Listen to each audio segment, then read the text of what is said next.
Hello and welcome everyone. We are live with another episode of Level Up Law, where every Tuesday at noon, South Carolina Legal Services levels up your legal knowledge about an area of law that we practice in.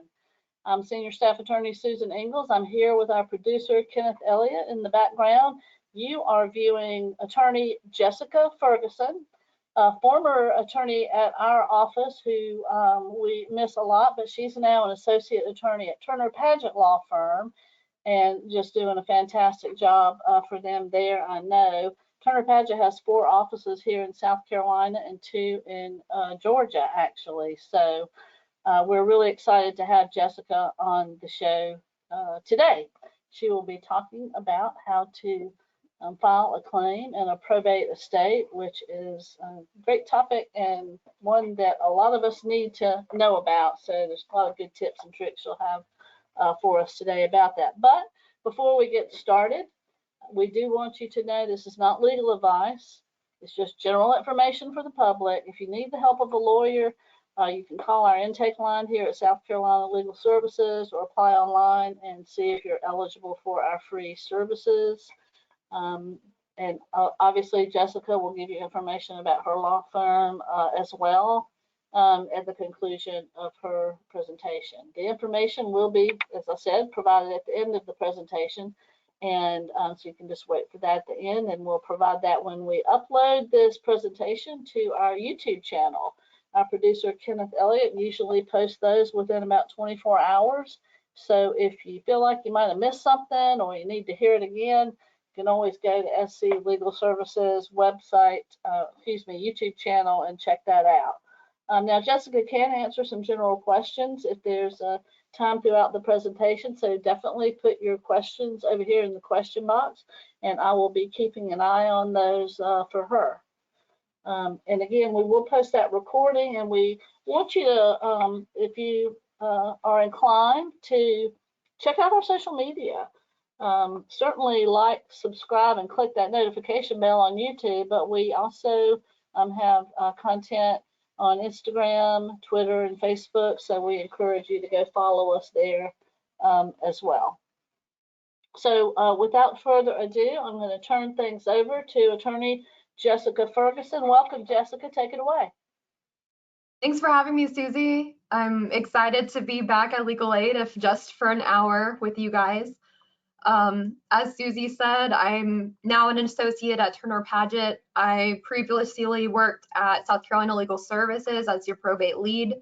And before that, I actually clerked for Judge Amy McCullough, probate judge of Richland County. As Susie said, if you have any questions during the presentation, feel free to ask them as they come up. You don't have to wait to the end. All right, and again, today I'm going to teach you how to file a creditor's claim in South Carolina probate court. First, I kind of want to back up and just explain to you what probate courts do. So they administer probate estates, they issue marriage licenses, they appoint and oversee guardians and conservators, they process involuntary mental health commitments, they hear and decide estate and trust litigation, and they also oversee adult and juvenile mental health courts. Every county in South Carolina has its own probate court. So whenever you're looking for the estate of someone who's passed away, just be sure to look first in the county where they lived. So now I've kind of told you what probate courts do, but what does it even mean to probate an estate? This is my definitions page. I think it's important to understand the language I'll be using today. If at any time you need a refresher, feel free to go ahead and ask me, hey, what does this word mean again? And I'm happy to refer you back to this slide.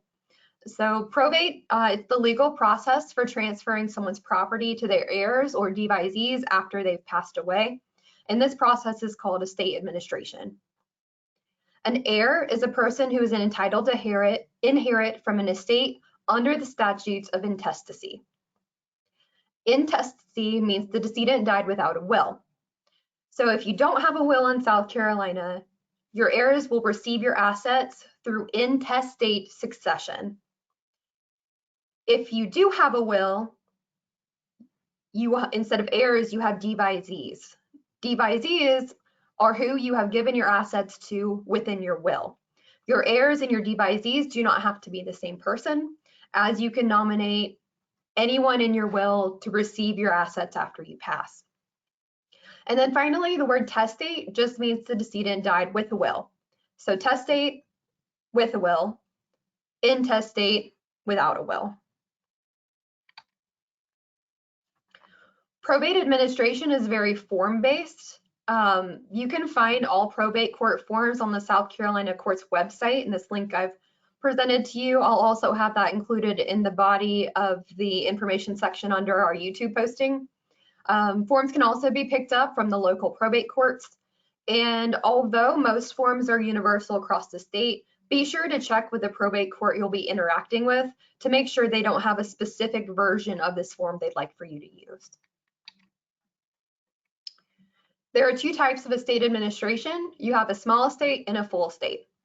For a small estate, the decedent's assets must be less than $25,000 and they cannot have owned real property. This kind of estate can be opened 30 days after the person passes away, and it's a very fast administration. Most can be opened and closed in 1 day. The reason you need to know about this as a creditor is that you cannot file a creditor's claim against a small estate. There has to be a personal representative appointed and a full estate opened for you to file a creditor claim. A full estate can be administered formally or informally. Formally just means it was opened with a lawsuit, or informally means it was opened without a lawsuit, usually meaning all of the heirs were in agreement as to the appointment of the personal representative. A full estate should be opened 30 days after the decedent passes away and must be opened with 10 years after they pass. If more than 10 years has passed since someone has died, their estate can no longer be opened. And to transfer their property, usually real property, there needs to be a petition to determine heirs filed in that probate court. That's a story for another time, however. Typically, it takes about a year to administer a full estate, and these are the estates that you can file creditor claims against. But I've said creditor claim several times. What does that even mean? A statement of creditor's claim is a Form 371, and it's what you file against someone's full estate if they were indebted to you during their lifetime or after their death. For example, if maybe you had some sort of contract with the decedent where they were making payments to you and they passed away, you have the right to file this claim against their estate to receive the rest of those payments that were owed. An example of a debt that you paid for the decedent after they passed away that you can be reimbursed for includes their funeral bill. Perhaps you paid all of their final expenses personally. You can take that amount that you paid for them and file a creditor claim against their estate seeking reimbursement. While you're completing this Form 371, although it's not required, I think it's best practice to go ahead and attach documentation of your claim to that form. For example, receipts of things that you paid, signed agreements that the decedent had provided with you, and so on and so forth. This allows the personal representative to view not only your statement of claim, but the evidence that you have supporting your claim, which helps the personal representative determine if your claim is valid and often to help negotiate the payment of your claim with you. This is an example of that form. As you can see, this is blank, but you would fill in the decedent's name and their case number, their date of death if you know it, and their last mailing address. If you don't know that information, you're able to ask for a copy of the estate's opening documents from the probate court, and I'll get to that in just a moment. But while you're completing this form, be sure to complete it thoroughly. Include your name as the creditor, your address, your telephone and email, the original creditor if there was one, maybe if this debt was transferred to you from someone else. You need to list the amount due, an account number if any, the basis of your claim, like for example, services rendered, payment of funeral bill, anything like that. The date you're asking the claim to be due, If it has already been due or is already due, you can leave that part blank, or you can say, you can type in due now. If there's any uncertainty to the claim, like you're not exactly sure how much you are owed, maybe your documentation is not, it's lacking in some way, you can list that information here. But typically as a creditor, it's in your best interest to leave this portion blank and attach your documentation to the back as I recommended, and let you yourself and the personal representative work through any uncertainty that was in that claim. If your claim was secured, be sure to list the asset that the decedent owned that was the security of this claim. So for example, if you were a mortgagor of the decedent and the security was their house, and if that mortgage is not repaid, you included in that mortgage to have the ability to foreclose on that house to satisfy your debt. That means the house is a security and it can be included under this description of security box. If there is no security, just write an A or does not apply. Be sure you sign it. Okay, this is talking about where do you find the estate? So you, at this point, you know that someone who owed you money passed away, right? You probably know what county they were living in, but even if you didn't, that's going to be a little bit more difficult, I'll be honest with you. But if you did, to determine if an estate has been opened for the decedent, you should contact the probate court in the county the decedent last lived in, and or the probate court where he or she owned property in. Those are the two places where the probate court will have jurisdiction to open this decedent's estate, in the county where they last lived, or in the county where they owned property in. You can also check the newspaper in the county the decedent last lived in or owned property in. You need to look for what's called a notice to creditors of estates, and I'll show you what that looks like on the next slide. But this is a statutory requirement that personal representatives must abide by once they've been appointed, that provides notice to creditors in a newspaper of general circulation that lets the creditors know that this person has passed away and that this estate has been opened, and it provides you the estate number. If an estate has not been opened, you actually can petition to open it yourself as a creditor. This is a little more complicated and will likely require an attorney's assistance. I have created a prior video on a Level Up Law on how to open an estate. I have the link here in the slide. I'll also ask Kenneth to include that underneath our YouTube video in the description. But just be aware that if there is not an estate opened or you can't find one, you do have the ability to open one, but it does require a formal lawsuit.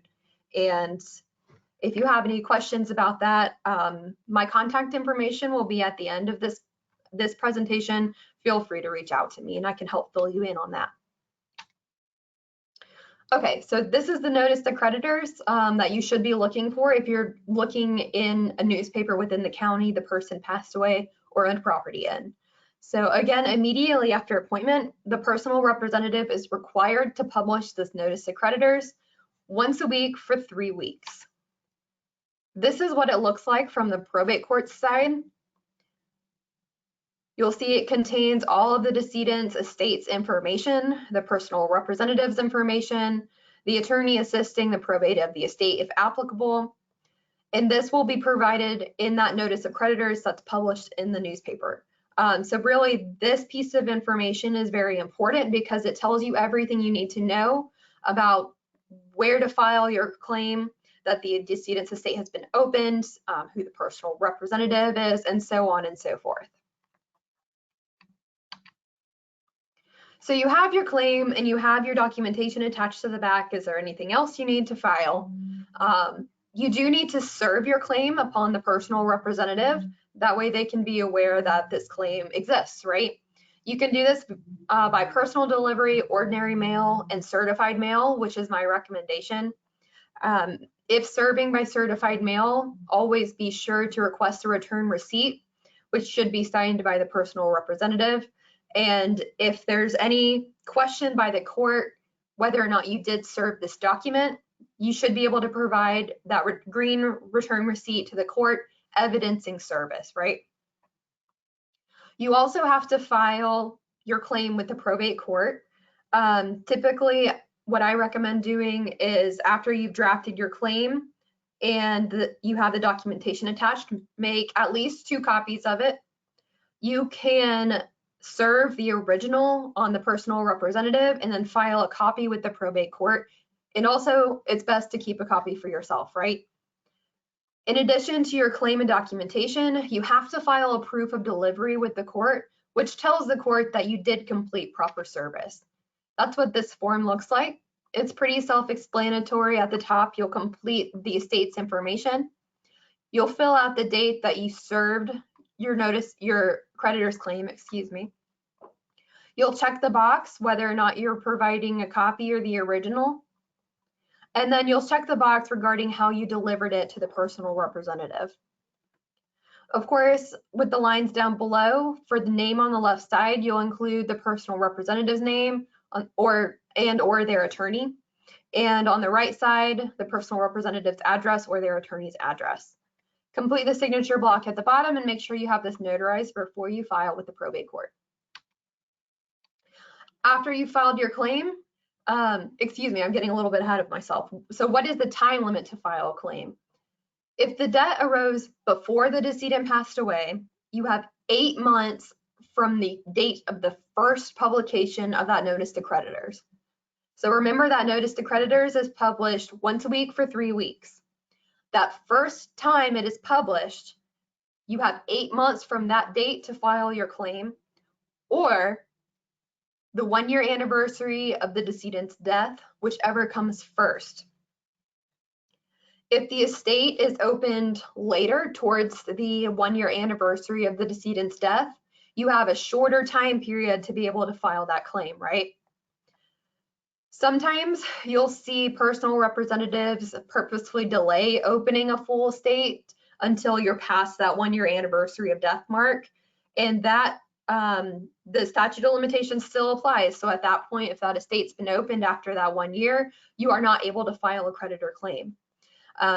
If you have been waiting and maybe you're several months into the first year of this decedent's death and the estate hasn't been opened, you might want to go ahead and start considering opening the estate yourself formally.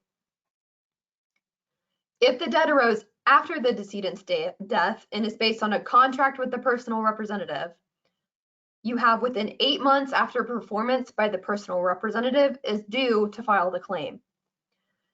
So what does that mean? So if you have contracted with the personal representative of the estate to do something within 8 months of the day that contract performance comes due, you have to file your claim. If the debt arose after the decedent's death and is any other claim aside from the contract with the personal representative, you have within the later of 8 months after it arises or until the 1-year anniversary of death, whichever comes later. So if you'll just notice the difference between the two. So if the debt arose before the decedent's death, you have the first of 8 months from that first date of publication or the 1-year anniversary of death. If the debt arose after the decedent's death, you have the later of 8 months after your claim arises or the 1-year anniversary of death. An example of a debt that might arise after the decedent's death is the payment of his or her funeral bill. So within 8 months after you have paid that decedent's funeral bill, you need to file your claim against the estate for reimbursement. If you wish to be repaid, you must file a claim against the estate within these time limits. If you miss a time limit, your claim will be forever barred. That is, unless it's a secured claim. If it's a secured claim, like a house with a mortgage on it, your claim is still valid, as you likely still have the right to repossess the security to satisfy that debt. So at this point, we're assuming you've already filed that claim, and now you're just sitting back. You properly filed it within the time frame. So when will the personal representative respond to your claim? They'll respond after the expiration of the time frame the creditor claims can be filed. So the time frames that we just talked about, whenever they are all expired, usually within that 8 months or the 1 year after death, the personal representative will evaluate all the claims that have been filed against the estate, review the documentation filed along with the claim, if any, and make determinations whether they believe the debts are valid, which means whether or not the decedent owned the debt and that the value of the debt is correct, or if they believe that debt is invalid, which means they don't believe the decedent actually owed the debt, or there's an issue with the amount requested. The personal representative will provide you and also file with the court an allowance or disallowance of claim, and they'll also file a proof of delivery, which you've already seen with the court. That proof of delivery is telling the court that they have responded to your creditor claim with this allowance or disallowance. I have an example of that form on the next slide. If the personal representative believes your debt is valid, they will allow your claim. However, please be aware that if the personal representative does allow your claim, that does not mean the estate has sufficient assets to pay it, only that they believe it was a valid debt. If the personal representatives believe the debt is invalid, they will disallow the claim. At that point, you have 30 days from the date the disallowance was mailed to file a summons and petition for allowance of your claim. If you do not file the summons and petition within 30 days of the date of that mailing of the disallowance, your debt is going to be forever barred. This is the allowance or disallowance of claim form that you'll receive from the personal representative. The top of the form will be completed with the estate's information. Your claims information will be completed in the box lines above. And then you'll see 3 check boxes towards the middle of the form. The first one is the check box where the claim is allowed. The second one is a check box stating the claim is partially allowed in a certain amount. So a personal representative can check that box if they think the debt was valid, but maybe not the entirety of it. Remember, we talked about when you're filing the claim, if there's an issue with the amount, maybe you're not quite sure what it was or you didn't have adequate documentation. This is where the personal representative can determine that part of your claim is valid and maybe part of it isn't. The third box is where the personal representative disallows the claim in full. They can write their explanation for the disallowance, but they don't have to. If your claim is disallowed, you need to follow their direction towards the bottom of the page. So where it reads, your claim will be forever barred unless you commence a legal proceeding requiring a summons and petition, $150 filing fee for allowance of your claim within 30 days of the date this form was mailed.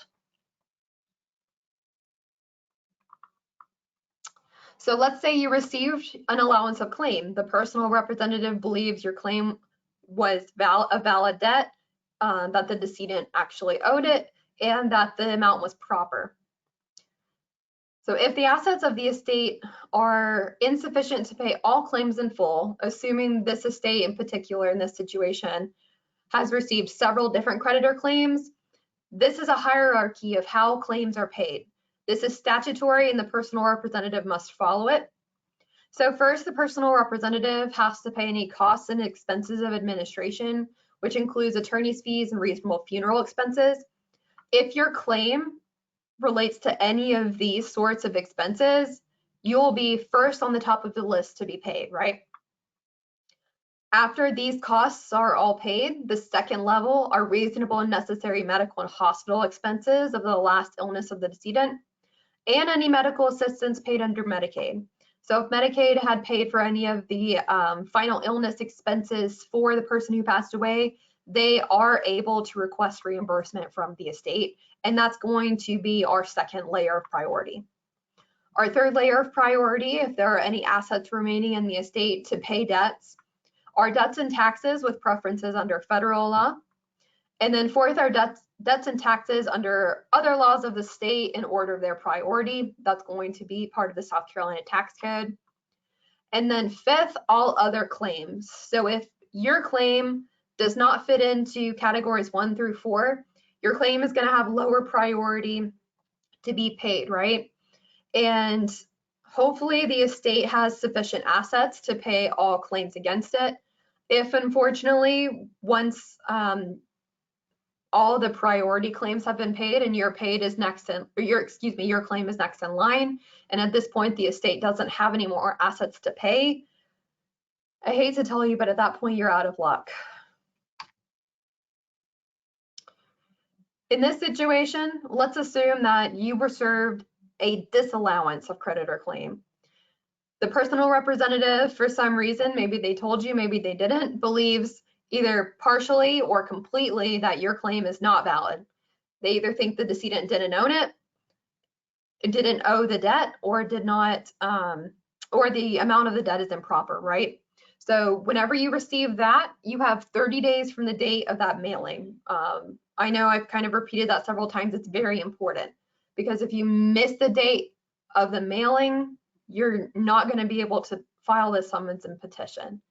So this summons and petition, it requires a $150 filing fee with the court. You file it again with the same probate court that the estate is being administered in. Has to be filed within those 30 days.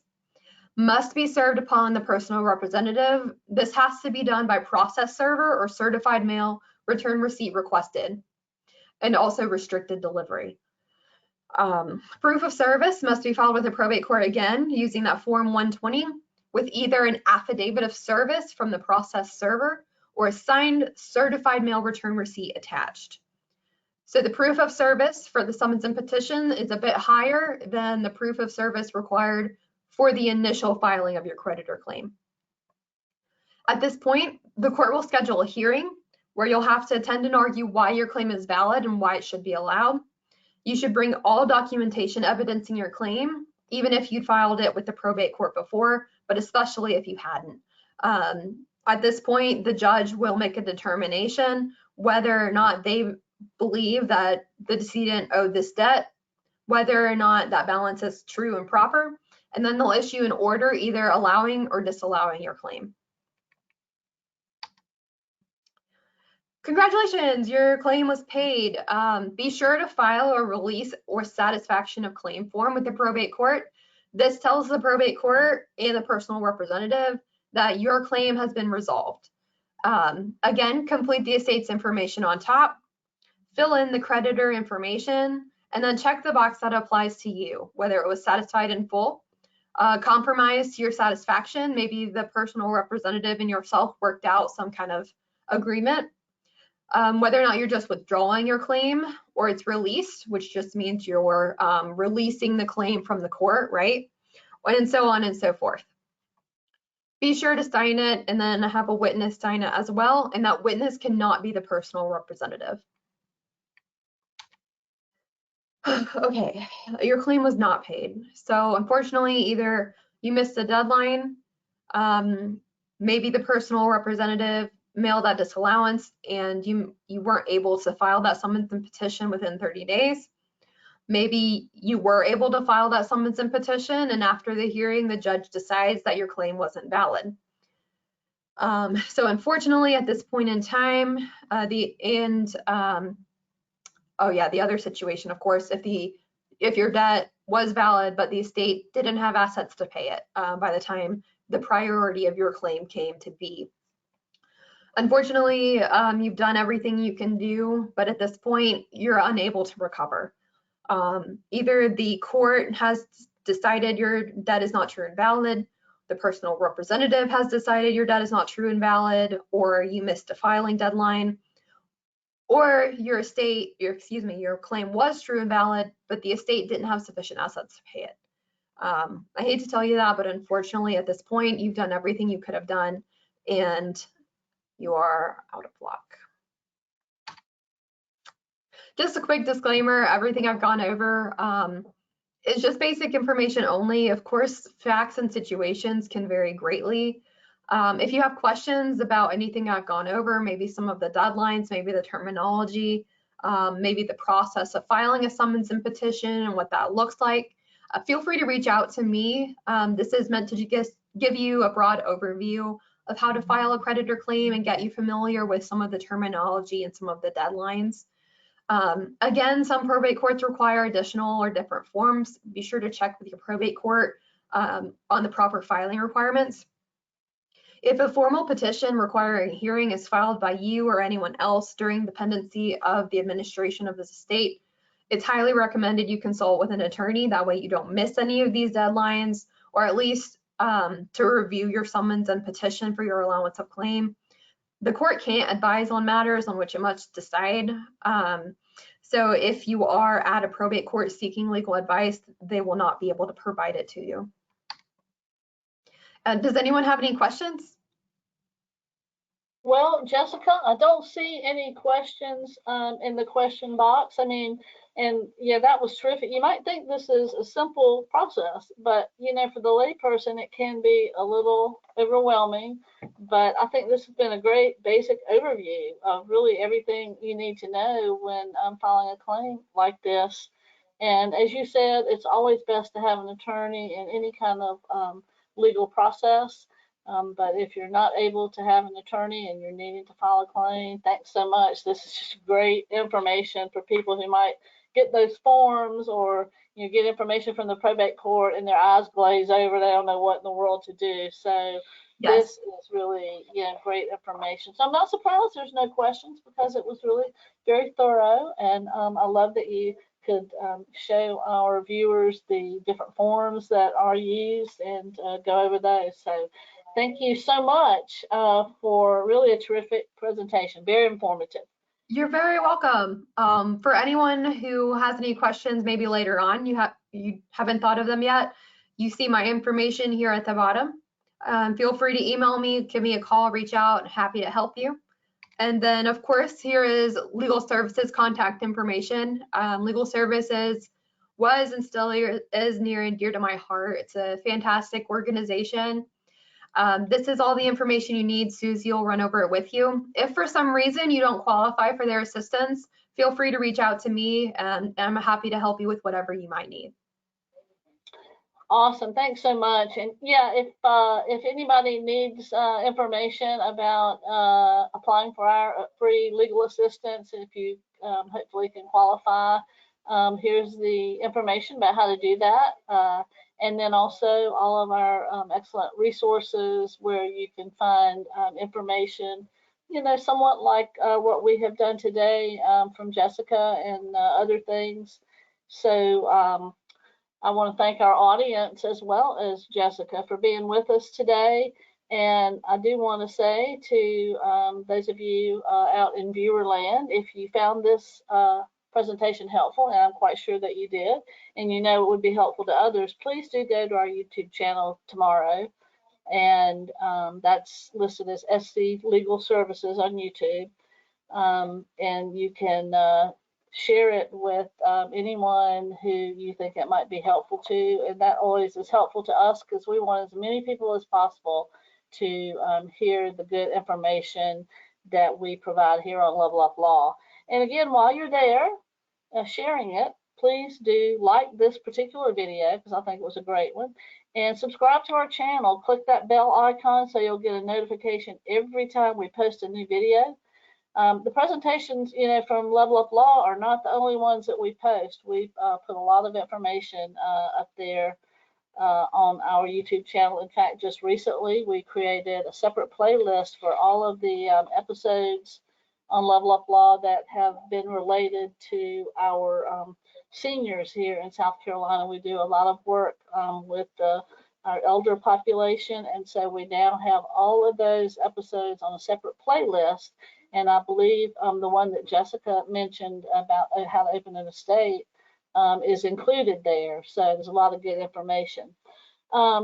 But again, I also encourage you just to go to the Level Up Law playlist there on our YouTube channel and scroll through the nearly 100 episodes at this point. We are approaching 100 episodes about all kinds of legal topics that we have done so far. And you may find something that's of use to you. I'm sure you will. Again, thanks to Attorney Jessica Ferguson with Turner Paget. And thanks to you, our audience, whether live or watching this as a recording, we're so glad to have you with us. And be sure to tune in next Tuesday at noon, as always, for another episode of Level Up Law. Thanks again, Jessica. Thanks for having me, Susie.